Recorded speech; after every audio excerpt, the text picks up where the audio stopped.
Pakita ko muna sa inyo. For sale, 2003 model CRV Gen 2. Manual to. So, mga boss, pag manual, alam nyo na mas matipid ang konsumo ng gasolina kaysa sa automatic. At mas mura maintenance ng manual. Kaya kung bakit mataas ang value ng CRV na manual. So, ayan, makikita nyo. Ayan, malakas aircon ito. Sobrang lamig ng aircon ito. Baka mahiya kayong tumawad kapag nakita nyo to personal. Sobrang lakas ng aircon kasi lahat ng aircon bago. Pinalitan ko na ng condenser, ng dalawang motor fan, saka ng radiator. Radiator nito Tansuna. Kaya sobrang lamig to. Saka ito, ang odo lang nito sa edad niya is 115,000 lang. Ayan, oh. Saka ibig sabihin binabiyahe ito ng malayo kasi meron siyang auto sweep saka RFID. So alam nyo na pag merong RFID saka may auto sweep, alam nyo ng kondisyon yung sasakyan na binabiyahe ng malayo. Kaya ito walang tong tirik. Kahit ibiyahe nyo to ng Ilocos, ng Baguio, hindi kayo titirik nito. Kaysa makakuha kayo ng sasakyan na mura pero sobrang sakit sa ulo, alos yung gastos nyo, alos doble-doble. Ito gas and go na lang to. Papakita ko sa inyo yung makina sa akin loob. Hindi na ako nagpipicture, mas maganda kasi video na lang kasi yung ibang mga buyer gusto video. So ayan. Ang issue lang nito, ito lang, pindutan lang ng ng driver. Pero yan, lahat function lahat yan. Function lahat, pati ilaw. Sakit to, original pa stereo, hindi na gumagana. Eh yun lang issue, ito lang. So kung tatawad kayo, mahiya kayo tumawad. Saka pas tayo sa buy and sell, saka sa swap. Direct buyer kasi ako may-ari mismo nito. 8 years na sa akin tong sasakyan na to. Ang hawak ko is original CR, original OR, registered 2024. Updated ako lagi sa registration kasi ginagamit ko to. 8 years na sa akin itong sasakyan na to. So mag-upgrade lang ako ng mas maganda. Saka laga to sa chains oil. Ang nagme-maintenance nito, shoutout nga pala kay RTRM, kay Boss Maya. Yun. Yan. Makikita nyo, pati yung loob, sariwa.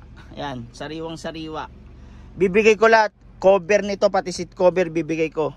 Pati yung stock ng cover ng tire bibigay ko. So ayan, makikita nyo, sariwang sariwa, ultimong carpet. Ayan, oh. Hindi to nabaha, hindi to nabulok. Alaga to mga bossing. Papakita ko na sa inyo lahat. Ay, binuksan ko muna yung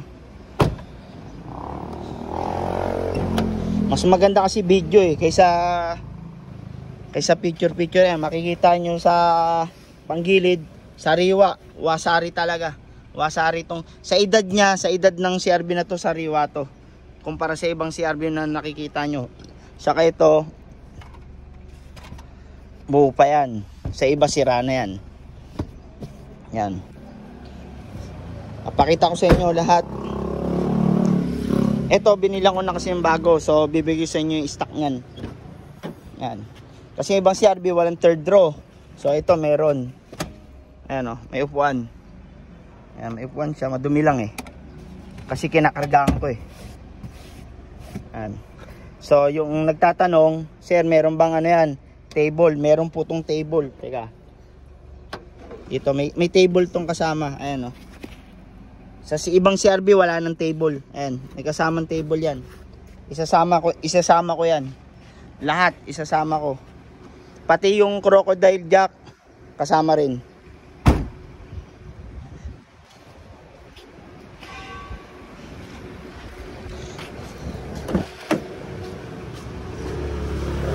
Yan, pati yung dito walang tama yan, sariwa yan.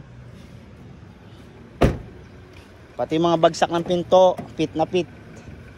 Yan, maayos lahat. Umaangat din yan, oh. Yan, lahat gumagana. Yung sa driver lang, lang yun naiipit lang yung pindutan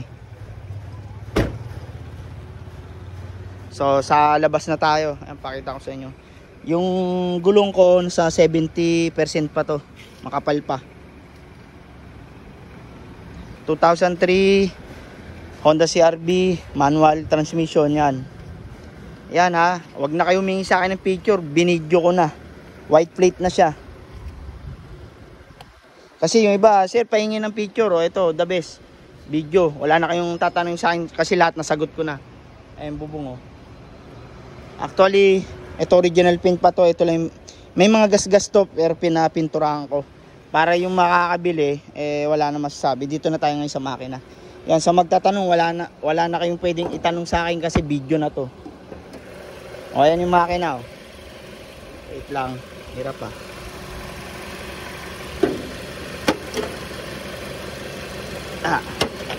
Wait. Ang hirap pag isang kamay lang natin. Yan, actual na yan, actual video to mga boss. So, dito pa yung mga ano niya, sticker niya yan. Original pa yan. Saka makikita nyo, wala pa tong accident simula na bili.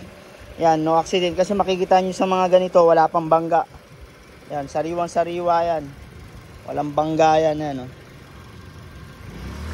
Sa makina, maayos to. Baka mahiya kayong tumawad sa actual. Bago battery. Yan, bago battery yan.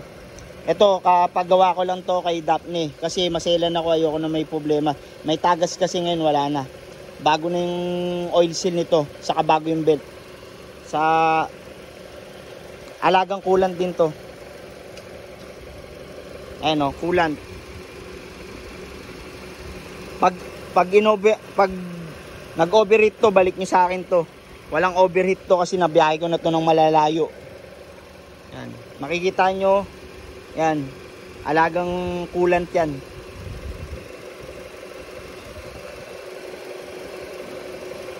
Saka lagos sa change oil to. Minsan sa Shell ako nagpapa-change oil eh. So ayan, bago lahat. Motor pan, bago lahat. Condenser, bago lahat. Wala nang issue. Mahiya na lang kayo tumawad. Ayan, so sobrang lamig oh.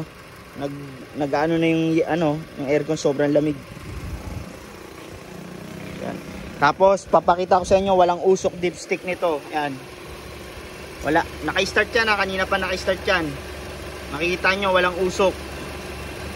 Kasi pag blow by lang makina, makikita nyo yan ng usok. Magkakaroon parang steam. Wala. So sobrang alaga to. Pati yung ATF, hindi nagbabawas yan. Ayan, oh. Walang bula, hindi nagbabawas. Tunog pa lang ng makina, makikita nyo tahimik. Wala rin tong kalampag. Kaya sa mga buy and sell, pas tayo sa buy and sell. Mahiya kayo tumawa dito. Ito, gas and go na lang. Ayan, gagamitin nyo na lang yan. Sa nagtatanong kung saan ako, ayan, Manila area, Barangay 283, ano. Sa Nicolas ako, 283, Barangay 283. Makikita nyo yung unit. Yan. So, sa mga gustong bumili, yan. PM nyo lang ako, kaya chat nyo ako, text nyo ako, 0906-258-1929. Okay, pas tayo sa buy and sell ha, saka sa mga palabok magkwento yung, kasi may tumingin ito eh, ang daming pangako, tas hindi naman pala kinuha.